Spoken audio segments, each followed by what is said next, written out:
Good evening, ladies, gentlemen, theys, and gays.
Good evening, ladies, gentlemen, theys, and gays. This is the Real Pineapple. This is your humble host, Hunter, here.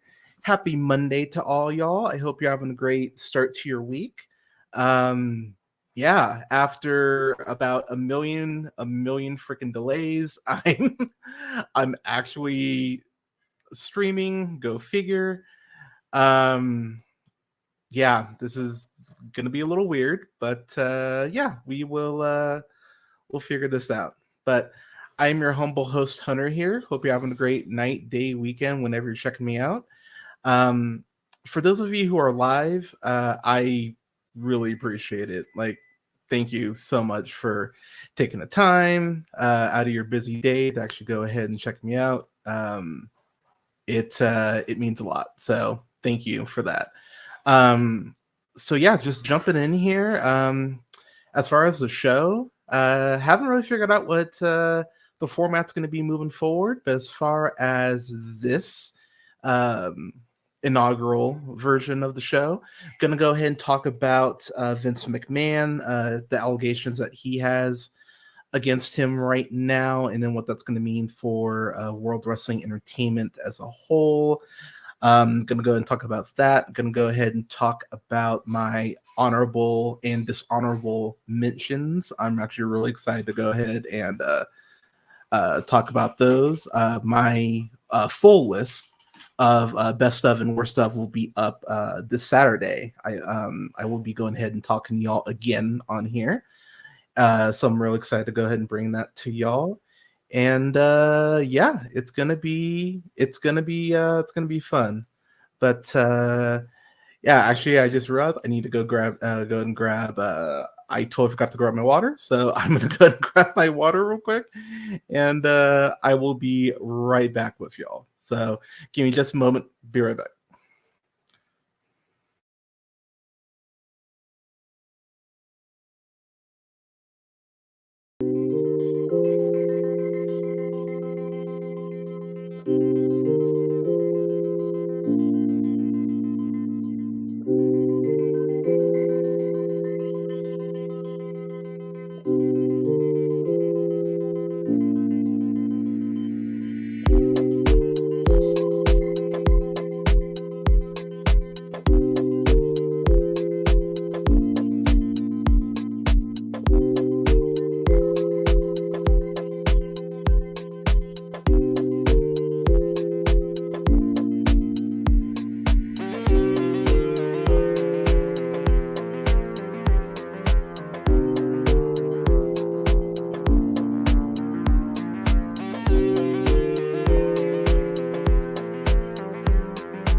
All right, and we're back, y'all. Sorry about that. But yeah, so to go ahead and just jump on in, over this past weekend, allegations came out against Vince McMahon. I'm going to go ahead and not talk about specifically the go ahead and speak specifically about what's in the report. Y'all have Google. You can go ahead and look up that information yourselves. I don't want to get into the grisly details personally, but they are out there. What I will say is it's frustrating. It's frustrating for me as a fan of this company that I continuously find myself just shaking my head as far as what they do and how they go about their business. And I think at some point this was bound to happen. This company was bound to have someone just snap and finally they were bound to have someone just snap and go ahead and go, we can't take this anymore. And Vince McMahon has had a long history of this. Like he's always done crap like this, unfortunately. And what is so maddening about it is that he got to get away with it for so long. He got to do this for decades, allegedly. And I understand that obviously, we live in an innocent until proven guilty society. And I know that people are going to throw that out. I know people are going to go to that immediately. But what I would tell people is Vince McMahon and more specifically WWE has a history of doing really shady shit like this. This is kind of their brand at this point, unfortunately. And so I understand that people are going to lean on that and go ahead and say like, come on, man, like, we don't know everything yet. And we don't. But when you think about what this company has gone through and what they should be celebrating, a 5 million or 5 billion. What am I talking about? $5 billion deal with Netflix starting in January 2025 to go ahead and be the exclusive home of Monday Night Raw. It's crazy. It's absolutely nuts when you think about the fact that this is what this company is focusing on is this incredible scandal with Vince. And I I've been a wrestling fan for years, decades. What am I talking about? I've been a wrestling fan since I was 5. So 31 years I've been a wrestling fan. And it's always been one of those things, like especially since high school, where the blinders started to come off a bit. I started to see these not great things that Vince was doing on TV. The one that immediately comes to mind, which I'm sure a lot of people my age remember, is when he made Trish Stratus strip down and go ahead and bark like a dog. I remember, I think I was like 15 when that happened. And, in context, a 15-year-old seeing Trish Stratus in her bra and panties, oh my God, how great. But looking back on it, it's a very gross thing, and the fact that he got cheered for that is fucking nuts. But Vince has a history of stuff like that, and that's where it gets so frustrating. That's taken this long for people to finally actually, accept it and finally get around to actually punishing him potentially. The wheels of justice move slow, so we all know this, especially when you have money. So I'm by no means surprised that it's taken this long, or that there's going to be more. There will be more things that come out, and people will find their ways to spin. The people who support Vince, this means nothing to them. At the end of the day, this will just be another thing to shrug off. But this is an issue. Do not sleep on this. And considering the fact they're on the road to WrestleMania, this is the first, I think, of several things that are going to go ahead and come out. So WrestleMania is in like 2 months. So the last thing that WWE really needs is to have more allegations come out. So they went ahead, TKO, the new company that's a combination of WWF and UFC. They're going ahead and they've already cut off Vince McMahon. They've already said he's no longer affiliated. He's stepped down from the board and everything. He's done all that. So if that's the case, with them doing that, as far as other stuff, I think that you're going to see a lot more dominoes fall. This has been a business. This has been a business Vince has had since the 80s, and he's just now finally, slowly starting to be held accountable for all this. And I think that it's going to take a little while. I think it's going to take longer than some of us would like. But I do believe that because of the fact that Slim Jim over this weekend pulled their sponsorship from the Royal Rumble and then went ahead and walked it back after they fired Vince, I think you're going to see other brands kind of go, do I want to be associated with this company? Do I want my money associated with them? I think there's going to be some companies are going to have to ask some tough questions as far as if they want to go ahead and actually be affiliated with them. And if you want to go ahead and hit WWE where it hurts, you hit them in their pocket. That you hit them where their money is. That's going to go ahead and be what actually causes them to change potentially. I have to talk about Triple H, Paul Levesque, who is basically kind of the head, one of the head honchos now.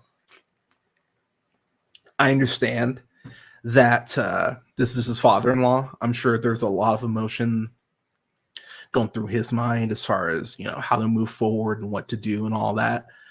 But the excuse that he gave, the lack of an answer that he gave at the press conference this past Saturday after the Royal Rumble, talking about how we don't want to focus on the negative and we've had a great week. No, you haven't. You've actually had one of the worst weeks in the history of the company. It's really funny to me that he actually had the fucking gall to actually say that it was a good week. It has not been a good week. It's been a very bad week for WWE.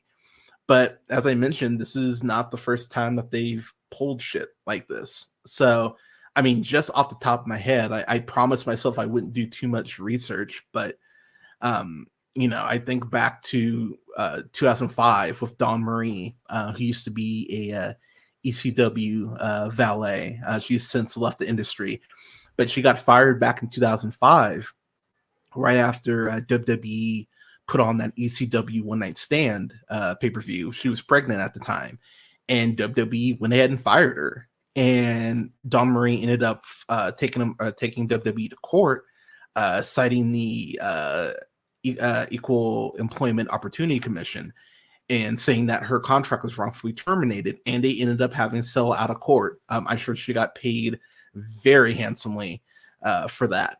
There's a scandal a couple years ago about Vince allegedly trying to kiss inappropriately touch a woman at a tanning salon in Boca Raton, and that got brought up, and it just kind of fizzled out. Nothing really came from that. I of course unfortunately go back to Owen Hart's death back in '99 at the Over the Edge pay-per-view. For those of you who don't know, he was portraying this character named the Blue Blazer, and he ended up being lowered down from the ceiling like on a wire. And long story short, the wire was the strap was faulty, and they really didn't check things to the degree that they should have. There's a great Dark Side of the Ring episode about Owen Hart's passing, which if you're interested, I highly recommend you check out. It's a hard watch. Do not misunderstand. But if that's a story you're not familiar with, I'd recommend that. But he ends up falling 78 feet from the rafters, lands chest first on the top rope, and ended up passing away.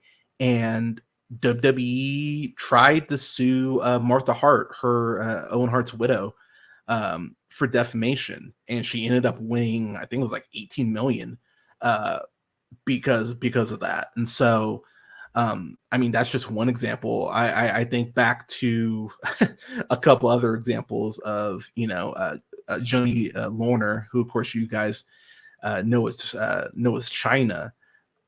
She getting her stuff getting fired in 2000 when she found out that Triple H was having an affair with Stephanie McMahon, Vince's daughter, who are now married. But she got pushed out of the business, and unfortunately, we didn't really hear much from her after that, outside of her adult film career. I think they are both very culpable as far as her spiral, and that's before I even get to the Rainbow scandal, which I will keep it very brief. But in the early '90s, Terry Garvin was his name. He was accused of forcing himself on one of the boys who put together the ring. This guy named Tom Cole. There's actually a book about it, which I have heard really good things about. But one of their top agents, the guy who actually came up with the concept of the Royal Rumble, Pat Patterson, he was someone who was accused of doing that, and they were let go. But then eventually, I think they were brought back within 18 months of the scandal being named. Which brings me to my big two axes of grind with WWE, which is just always really pissed me off. So even when I was a kid, I was never a fan of Ultimate Warrior. As much as I love comic books, I was never a fan of the Ultimate Warrior. And yet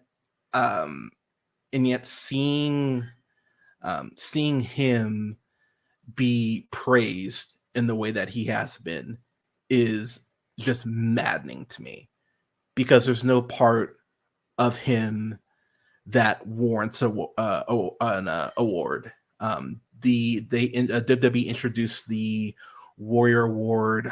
I believe it was 2015 that they went ahead and introduced it. But the wording on the award, and this is straight off of WWE's website.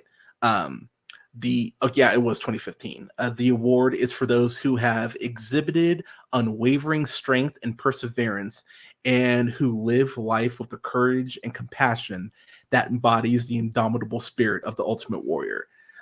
This is a man who called Darren Drozdov, a former wrestler who unfortunately has passed, who got paralyzed on a powerbomb spot working a match with D'Lo Brown.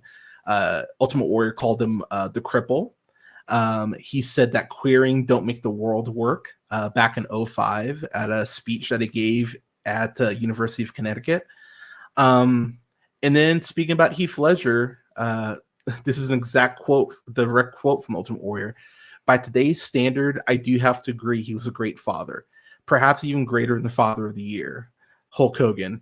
After all, Ledger did what it took to kill himself. His kid is without a father, but the negative influence is now removed, and his own child has the chance for a full recovery.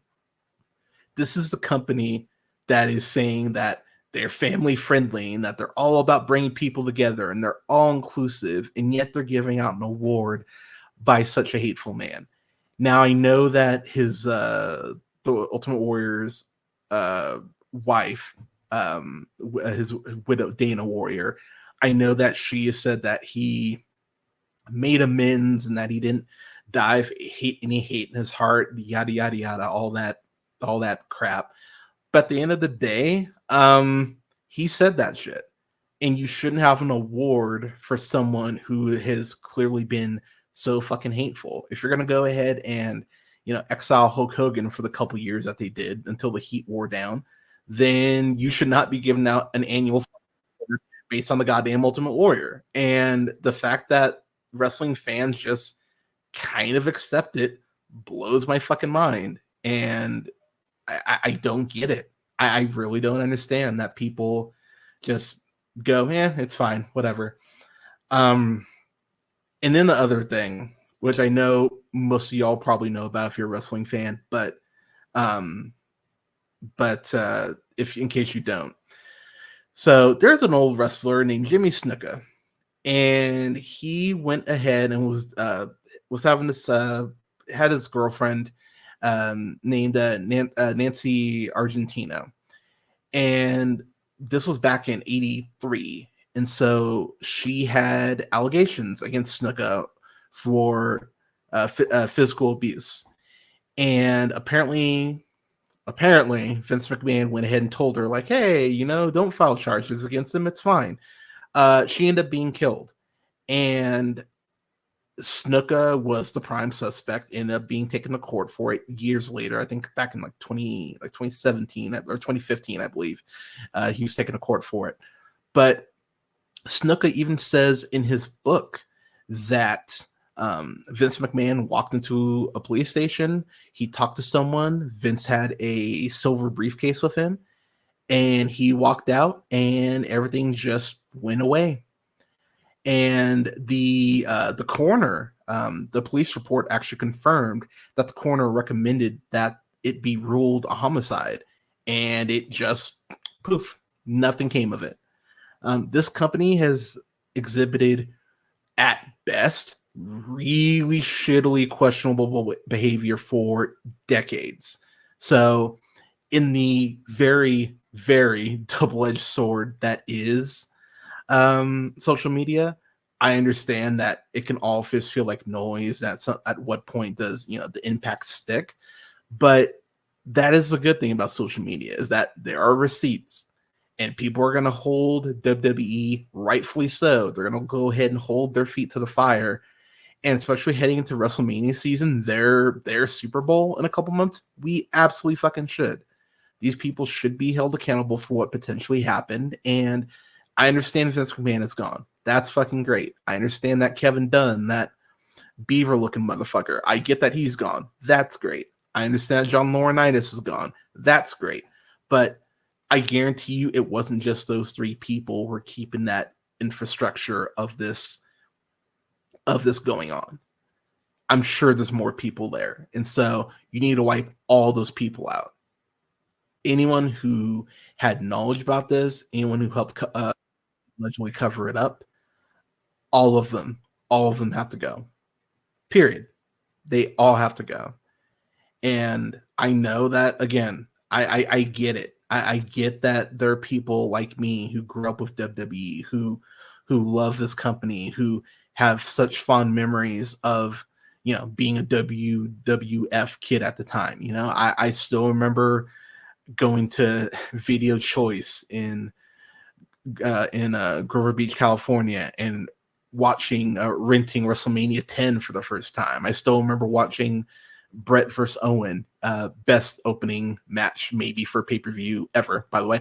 I remember watching Brett versus Owen and just being enthralled by that matchup. I remember watching, you know, Shawn Michaels versus Razor Ramon, aka Scott Hall, the ladder match. You know, I love that fucking match. I understand that there are people who have these intense memories with this company, and I get it. I completely understand, and I'm as conflicted as you are. But these people need to be held responsible for what they've done potentially. And even if Vince didn't do any of this, let's just say that he is absolved and nothing happened. The fact of the matter that when Vince stepped down originally, like 18 months ago, and there were multiple reports that came out that the mood backstage felt lighter and that people felt more comfortable, that alone is a reason for him to step down. He should not be involved in this company anymore, period.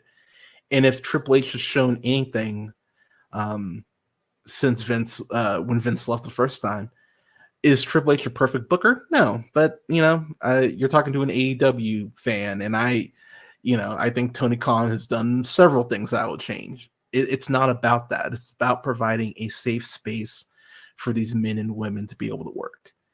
And Vince McMahon doesn't provide that. I think back to some of the things that Vince has said, you know, like about even his daughter in, you know, quote, storyline, unquote, that have just been absolutely vile. And I think back to this one time, I can't remember when it was. I think it was like 05, 06, where Vince is being interviewed by Jim Ross, the best announcer in the history of wrestling, by the way. He looks him dead in the eyes and said, "I love destroying lives. It turns me on." And I know that's, you know, his quote character, unquote. But I remember when he said that, and just kind of having this genuine chill of, I think there's a lot more truth in that statement than he would ever admit.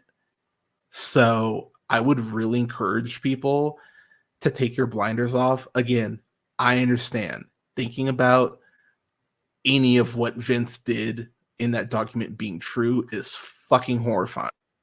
But I would ask you, imagine what it's like potentially being one of his employees, being one of his female employees, and knowing that at any time this man could go ahead and ruin your fucking career just because you didn't sleep with him or you didn't do fill in the blank. So I'd really encourage you to the people to actually think about that and think about what these people potentially went through. And all we can hope at this time is that these people go ahead and they clean house on all the people that went ahead and had anything to contribute to what Vince has allegedly done. I will end this with one last statement, and it's actually from a promo that The Undertaker, Mark Calloway, said about Vince McMahon when they were about to have a buried alive match at that year's Survivor Series. There comes a time when you have to be held accountable for your actions. Everyone, even if your name is Vince McMahon. So, Road to WrestleMania, I'll probably be talking about it on future streams. Oh yeah, and actually, before I even move on, it was announced today that CM Punk, multiple outlets are reporting, including Cultaholic and PW Insider, multiple outlets are confirming that CM Punk got injured this past Saturday at the Royal Rumble. CM Punk just came back. He's only been back a couple months, and he came back at Survivor Series, so he's been back about 2 months. The rumor plan was it was supposed to be him versus Seth Rollins for the WWE World Heavyweight Championship. Since CM Punk is injured, tore his bicep. This is not the bicep he tore when he was wrestling in AEW. But yeah, went ahead and tore his bicep. Recovery on that is about 4 to 6 months. So it's looking like he's going to go ahead. He's going to miss WrestleMania. So CM Punk once again just he cannot get to Mania. He cannot get that main event. It sucks for him.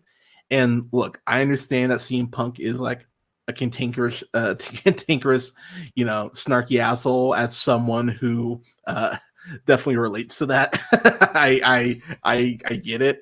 But the man's 45 years old, and I don't want to be a dick about it, but maybe it's time. His body might just be breaking down.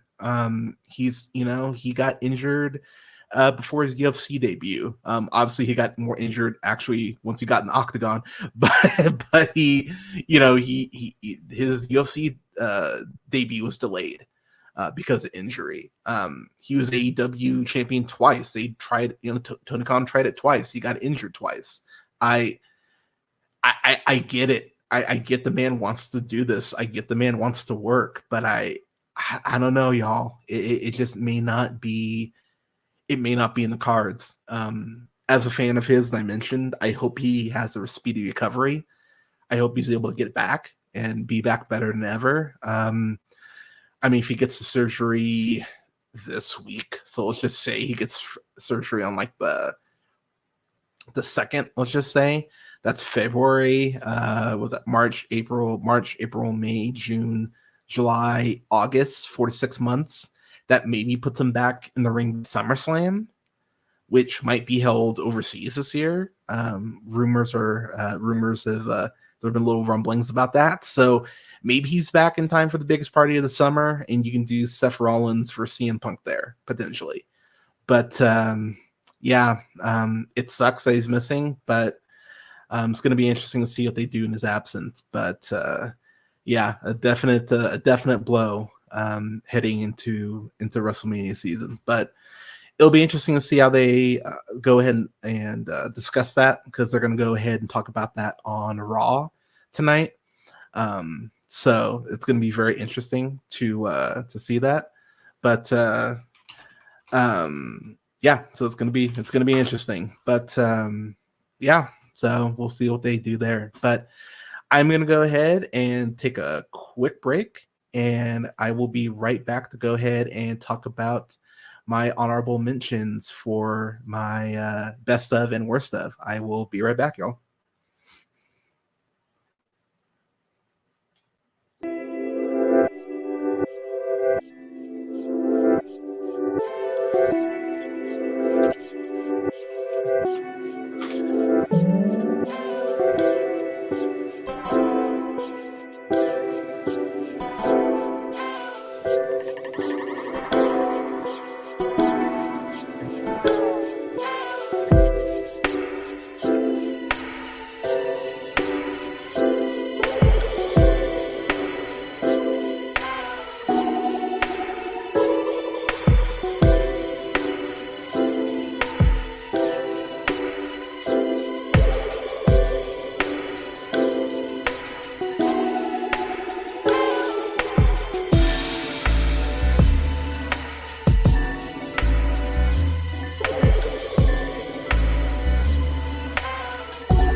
All right, everybody, welcome back. Welcome back. All right, so I want to talk about my best of and worst of. I'm going to talk about that in full this Saturday when I go ahead and go back alive with y'all. But for today, I'm going to go ahead and keep it a little simpler. I'm going to go ahead and just talk about my honorable mentions. In my best of worst of. So I'm actually really excited to bring that to y'all. So I'm gonna go ahead and just jump on in here as far as starting with I'm gonna start with dishonorable mentions. I watch a lot of stuff each year. I'm very lucky to go ahead and have studios on occasion send screeners and things like that. So I'm very blessed on that front. But there was some bullshit that came out this year, and I I was really quite frustrated by a lot of what came out this year.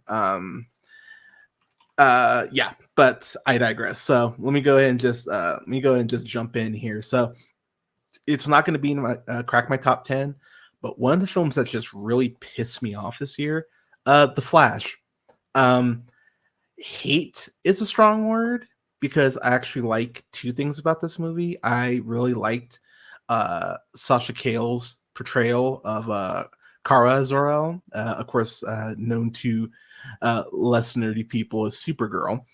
I really liked her portrayal. There's this one shot of her uh, hovering above Wayne Manor where she's talking to Ezra Miller's Barry Allen that I actually thought was a really beautiful shot. If you've seen the movie, you probably know the shot I'm talking about. Absolutely love that shot. Think it's fucking gorgeous. And the initial escape scene with her, I thought was really well handled, and I thought was really well done. And then two, of course, Michael Keaton. Michael Keaton is Batman. I mean, I know he says it, but goddamn it, he's fucking great at it. He's fucking great in it.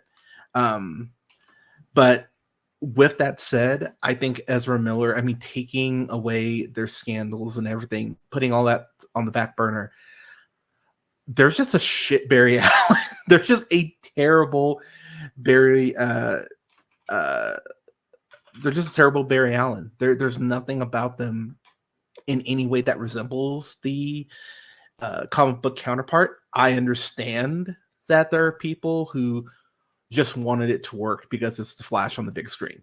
I honestly do get that.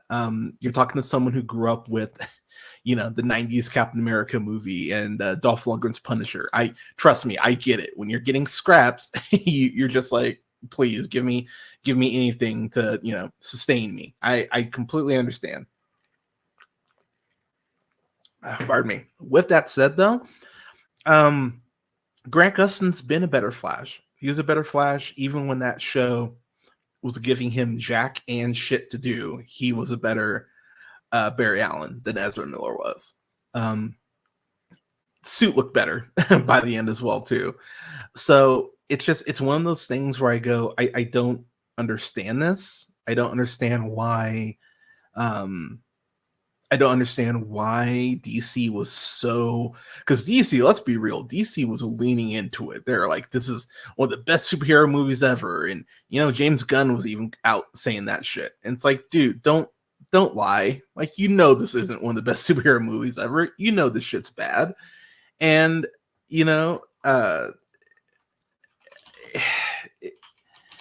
it's frustrating. It's really frustrating because there's a great movie in here somewhere. I really do believe that. But goddamn, this was not it. This was not the Flash movie that fans of this character deserve. And I understand that there will be those people who, of course, go like, "Oh, you're being a hater" and all that, and that's fine. But whether it's the CGI rescuing of the babies or the fact that he, uh, pun intended, flashes someone, or the random girl going, "You're hot," it just feels like they are trying so hard to sell you on this shit when they know that it's not good shit. So, um, yeah, I think The Flash is a really bad film, and it's bordering on Suicide Squad for me levels of bad because of the cameos. The CGI cameos that they had, I thought were fucking vile. I thought they were disgusting.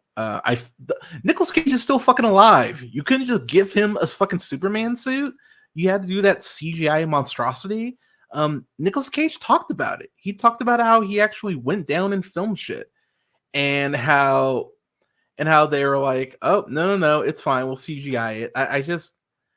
I don't get it. I really don't understand how people are just, how people are defending the shit.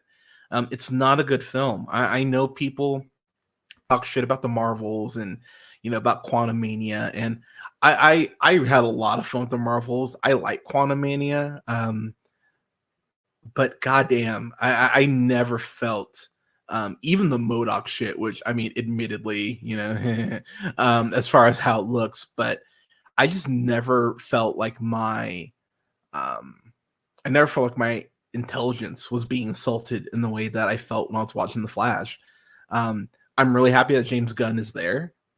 I'm happy that James Gunn is Lord fucking willing, he's gonna right this fucking ship. I pray he does, because look, you're talking to someone who has DC encyclopedias on his bookshelf. I love the brand. As much shit as I give Snyder fans, you deserve it, by the way.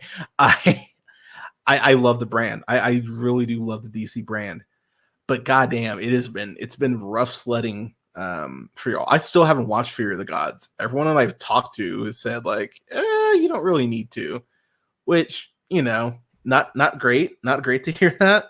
But I don't know. I really hope they figured it out.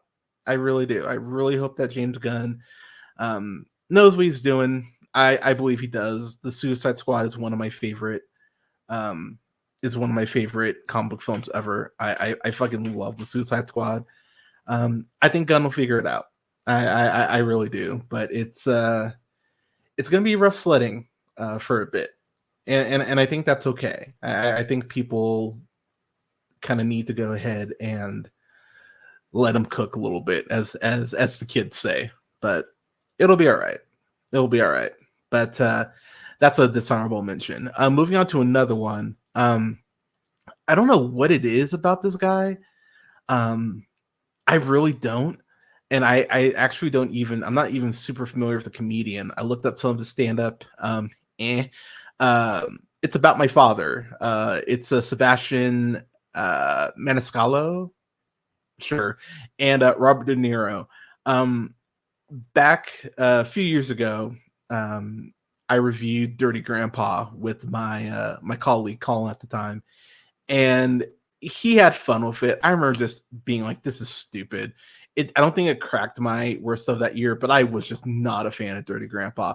I was too hard on Dirty Grandpa, apparently, because this is way worse to me. This is just one of those classic Italian fathers, like, "Oh my gosh, you're getting a free ride," like I basically kept hearing Peter Griffin's Baba da Booby just the whole time as I was watching it. I fucking hated it. I really didn't like it at all. And to see actual comedic people in there who are fucking funny.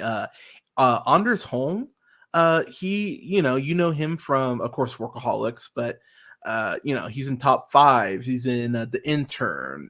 He's in Game Over Man is really bad. Never mind. But he's done good shit. Inherent Vice also. That's right. He is in that. Leslie Bibb. Leslie Bibb is so goddamn. I mean, first off, she's fucking fine, but she's fucking awesome. She's amazing in Tag. She got the hook up with Tony Stark. What else could you want? I mean, she's in both Babysitter movies, which I think those movies are really fucking fun. I love her in Talladega Nights. She's a great actress, and she gets comedic timing, and they give her nothing in that movie. And fucking Kim Cattrall is in that. Samantha, she's in it. And it's a nothing burger. It's just a whole lot of like, why is this happening? Um, yeah, I really hated it. Not a fan. Not a fan at all. Um, so that's another one. I'm gonna throw out two more, and then I'm gonna move on to honorable mentions.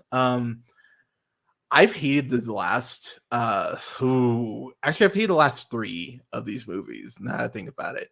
The third one I hate a little less because I think the main character does a good job as far as an acting wise, given what what they had to work with. I think they're actually pretty decent. But man, Spy Kids Armageddon is one of those movies where I go, this is being carried by its concept still. And at some point, like that's not enough. Like it you need to be better than just being able to tell me, oh hey, there's a cool concept. What if kids were spies? That's not enough. It's not enough. You need to be able to actually present a good fucking movie. And these films for the last three have not been able to. I reviewed all the Spy Kids films, and the first one's a good movie.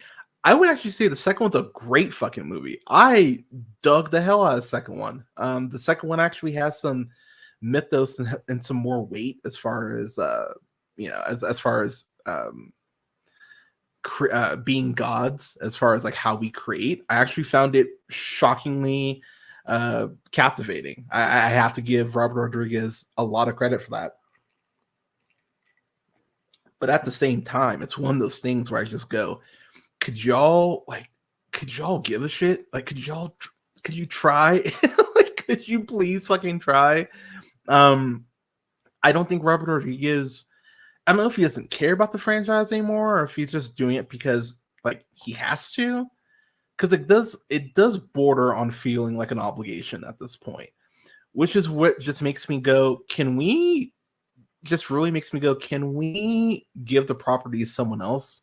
Like, could we give this to an Ava DuVernay? Could we give this to Lord Miller? Could we give this to, I don't know, like, could we give this to someone else who actually would try and would actually want to do something with this? But it feels like he's just kind of run out of steam. And this latest one, it's got one of my favorite actresses in it too, which really broke my heart. It's got Gina Rodriguez in it, who you know from I was gonna say Miss Bala. You don't want to watch Miss Bala, but you know her from Deepwater Horizon, I Want You Back, Carmen Sandiego, which by the way, the Netflix Carmen Sandiego is actually really fucking good. If you haven't seen it, I would actually shockingly recommend it. She's really great on there. But you most likely know her for Jane the Virgin, which she was great on. And then you get Zachary Levi, who, let's keep in mind, was fucking Chuck for 5 seasons. And it's like he forgot how to be a fucking spy. I couldn't fucking believe it. He's terrible in this.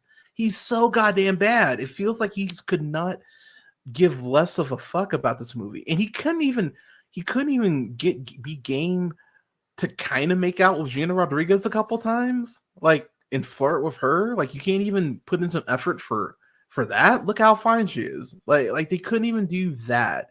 And look, I'm not gonna sit here and give the kids shit. Connor Esterson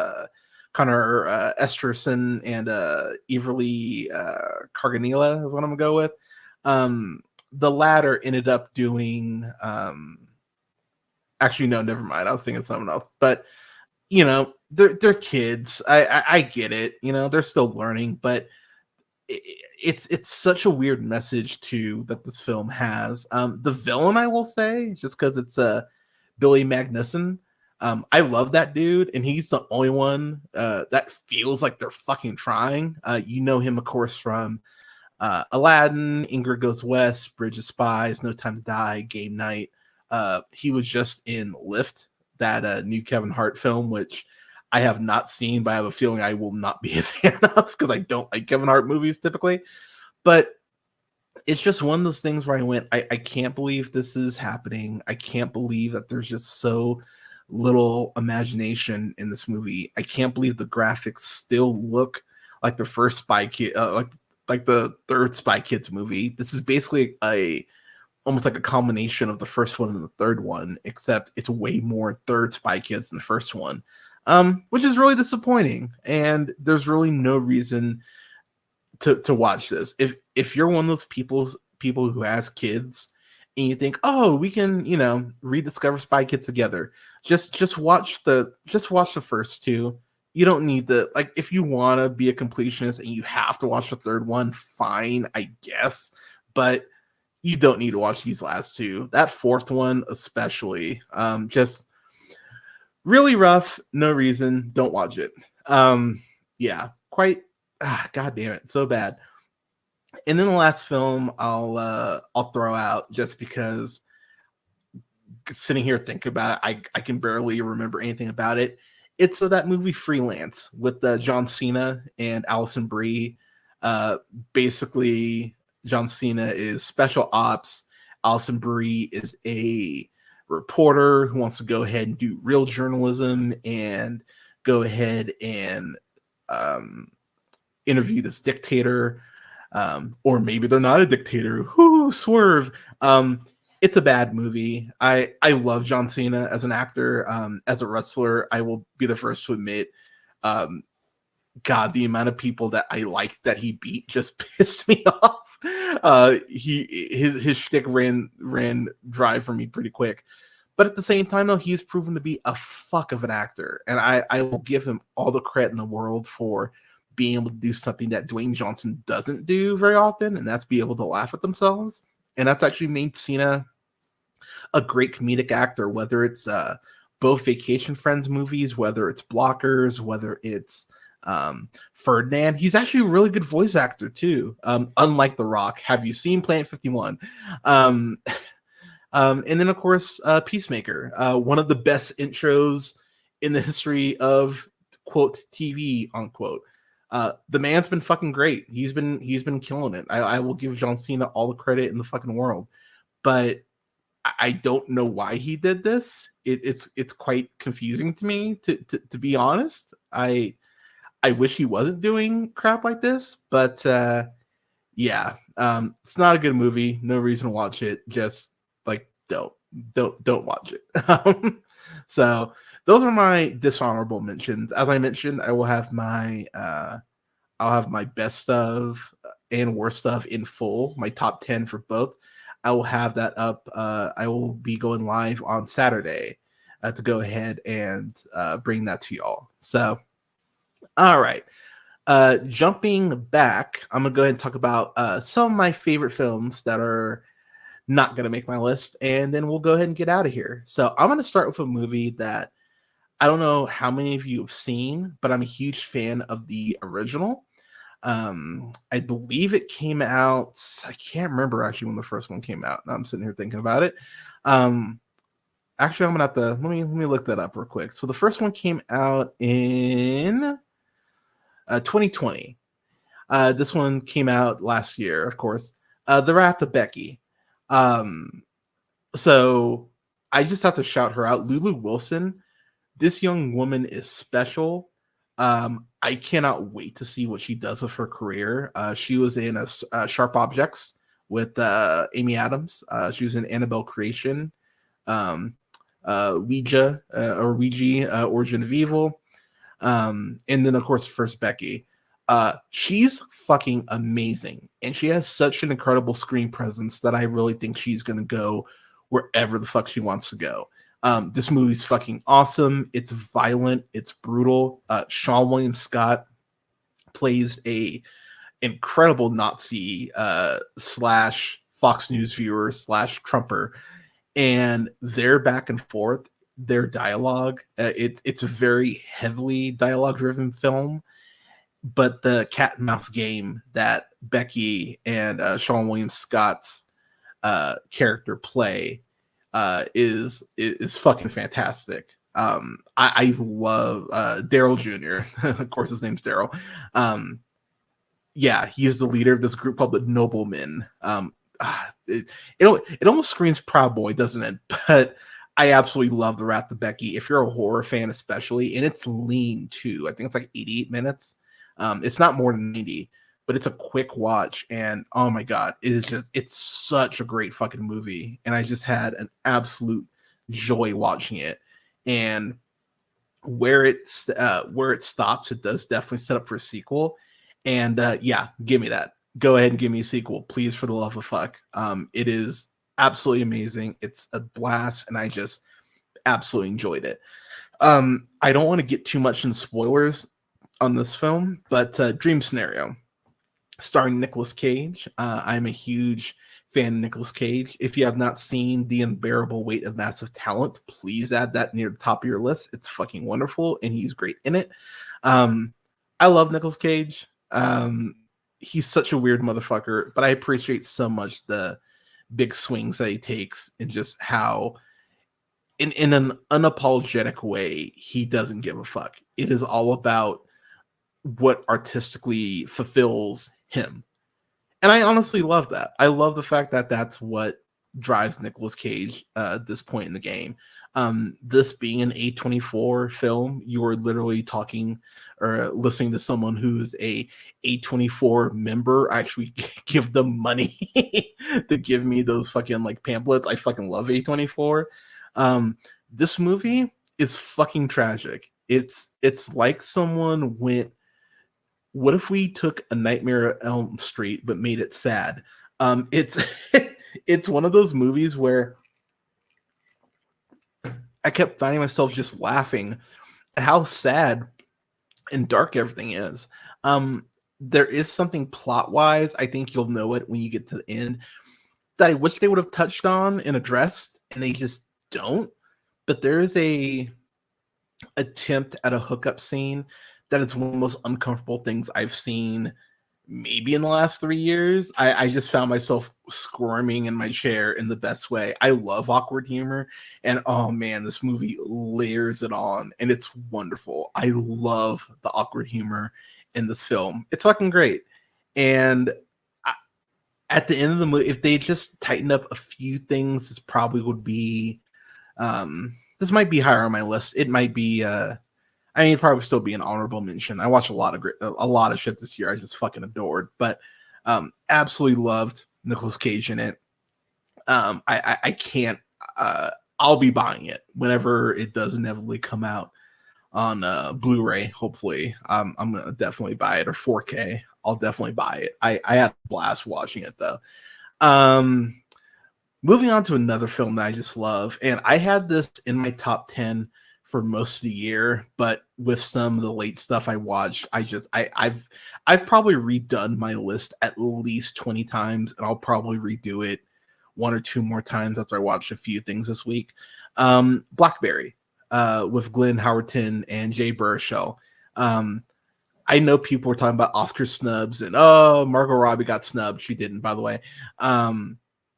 I think that Bradley Cooper, that should be Glenn Howerton's nomination, because I think Bradley Cooper does a great job in Maestro, but I think from a script perspective, the film is very unfocused as far as what it wants to say about Lenny and kind of how they want to present the film. I think from a directing perspective, I think Maestro is flawless. I think it's fucking brilliant. But from an acting perspective, at least from Bradley Cooper, I do believe that Glenn Howerton gives a better performance as a Jim Basile than Bradley Cooper does as Lenny. But I absolutely love Blackberry. It's nice to see Jay Baruchel actually playing like kind of more the straight man. Like, he is funny, but it's way toned down. This is not like Man Seeking Woman or anything like that, or This Is the End. It's actually way more akin to something like This Is the End. He's Baruchel, I think, does an incredible job and really shows that he can do more drama. And I think people forget that This Is the End has a lot more dramatic elements than not. And I think Baruchel does a great job of carrying those in this movie. And I think he does a great job of carrying them in this film. Yeah, Barishall's great in this, and I love a good rise and fall story. I just love a good rise and fall story. So really dug it. Couldn't find room for it on my list, but yeah, if you have not seen Blackberry, I think it's on like AMC Plus. I think you can get like a free trial. I highly recommend checking out. It's a great fucking flick. Definitely worth your time. Please check that movie out. I'm gonna throw out a couple more here. So this movie is fucking long. It's fucking long, and I'll actually do a two for here. Killers of the Flower Moon. Um, I'm a Scorsese fan. I'm not like in love with Scorsese. I again, you're talking to a Marvel nerd. You're talking to a comic book fan, and just what he said about comic book films, I admit it does piss me off. But I love Silence. That movie came out with like 7-8 years ago. Absolutely love that movie. I could not stand The Irishman. I do not understand the people who had that in their top 10, or I've seen some people say that's his best film. I think you're high if you think that. I don't like The Irishman at all. I really don't. I think the performances, I think Pesci and Pacino are great in that.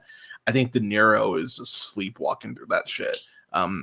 Yeah, not a fan of The Irishman, but Killers of the Flower Moon, it might be, actually, it's not even a might.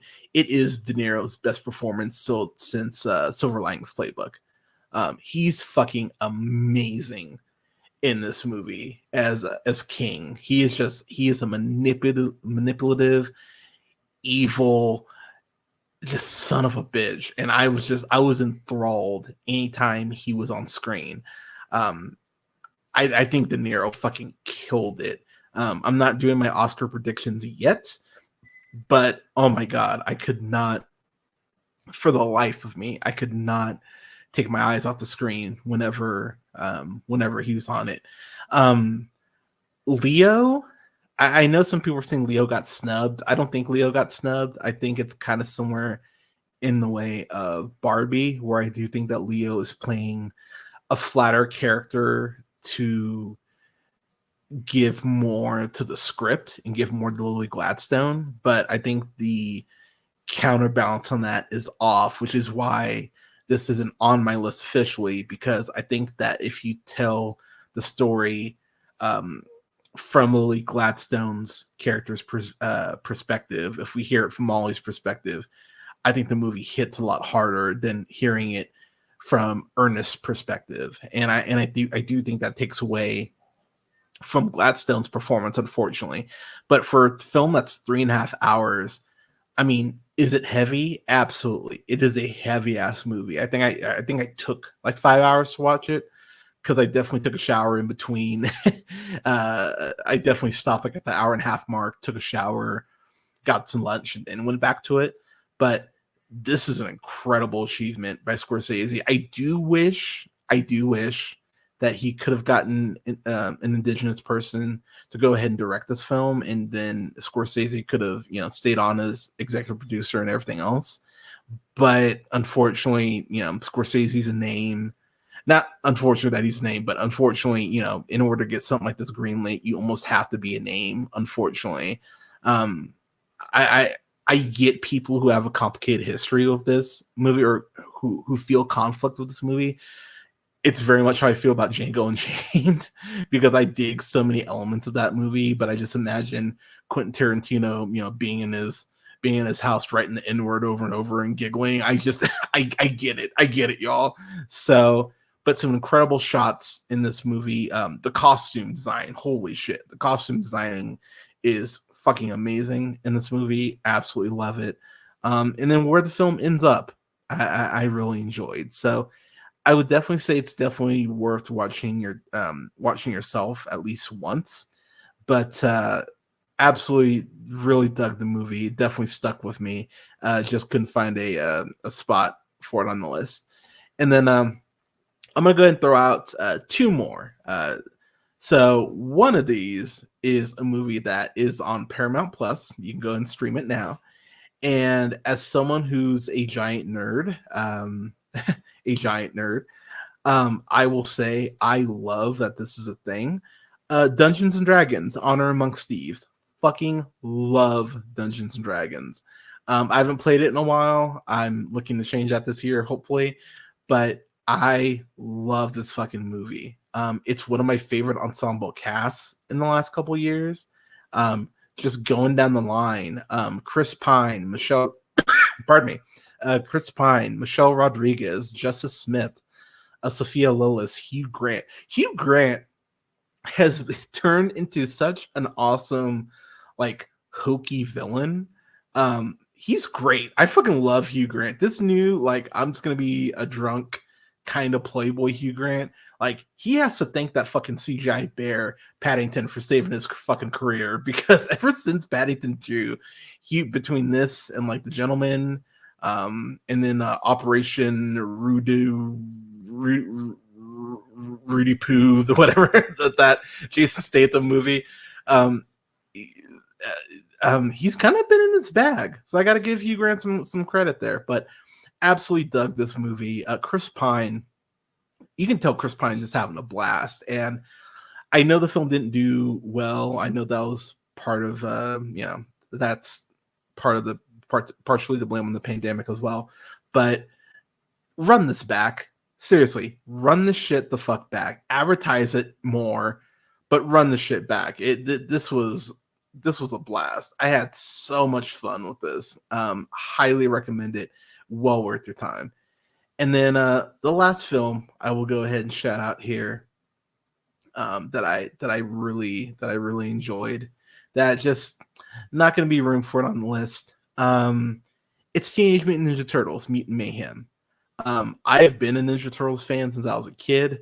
There's a, if I can ever get my hands on it, there's a picture of me holding a Donatello doll. Donatello was my favorite, still is my favorite. Fucking love Donnie. It's the first time they've ever felt, at least in a film, it's the first time they've really felt like teenagers. And the fact that they have teenagers going ahead and voicing all the turtles, I mean, that definitely helps.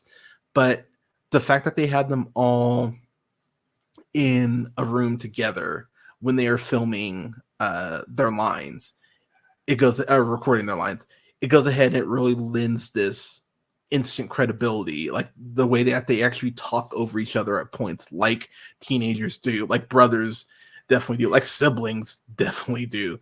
Absolutely love the way that they go ahead and do that. Io, or I can never remember if it's Io or Ao. Ao, I think it's Ao. Edebri, who you, of course, you know from The Bear, Bottoms. She's on top of the world right now. Theater Camp. I'm so happy she's having her moment. But she's amazing as April O'Neil in this. She absolutely crushes it as April O'Neil. Absolutely love her. So the animation is top notch. It's very much that kind of like heavily inspired by Spider-Verse, sort of vibe to it. But it has one of the best sequences I've ever seen in an animated film, set to No Diggity. It's incredible. It's honestly fucking perfect. I've gone back and watched that sequence, just that sequence alone, easily a dozen times. Like, I absolutely love the way that Mutant Mayhem looks. I love the way that it vibes. The soundtrack, shocker, is excellent as well. It's one of those movies that just does everything right. I can't begin to express how brilliant this fucking movie is. And the fact that we are getting a sequel, thank God. And apparently we are getting we're getting a show as well. So they're definitely running this back again, thank God. I absolutely love this movie. The fact that, and I won't go off on the whole Oscar thing, I'll probably save that for maybe a week or two, but the fact that Elemental got nominated over Mutant Mayhem is a fucking travesty. It bothers me so much. That's a snub everyone should be talking about. Seriously, watch Mutant Mayhem. Hey Larry, I see you. Yeah, you need to watch it. It's it's yeah, it's an amazing flick. Please watch it as soon as you get a chance. Yeah, absolutely incredible. Fucking love the movie. It rules. It's fucking excellent. Um, I'm gonna throw out one more movie. I'm gonna throw out one more. It's American Fiction. I'm so happy for Jeffrey Wright for getting his nomination for playing Monk Ellison. I'm such a fan of Jeffrey Wright. He might go down as my favorite Commissioner Gordon when it's all said and done. But Jeffrey Wright from Asteroid City, which he's great in, Source Code, Ideas on March, Game Night, Ali, Rustin, um, Shaft, like French Dispatch, The Batman, of course, No Time to Die.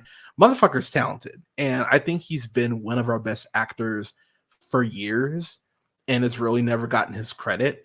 And I'm so happy that he's finally getting his props. I I know it's probably going to be Cillian Murphy or Paul Giamatti, but I would not be mad if Jeffrey Wright won. I'm so happy as well for Sterling K. Brown, who of course from Black Panther and Waves and Stay, Honk for Jesus, Save Your Soul. I'm such a fan of Sterling K. Brown. I'm so happy that both these proud Black men are being nominated and respected for the work that they turned out.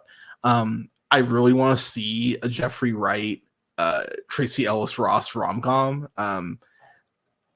Tracy Ellis Ross, my God, that woman doesn't age. So fine.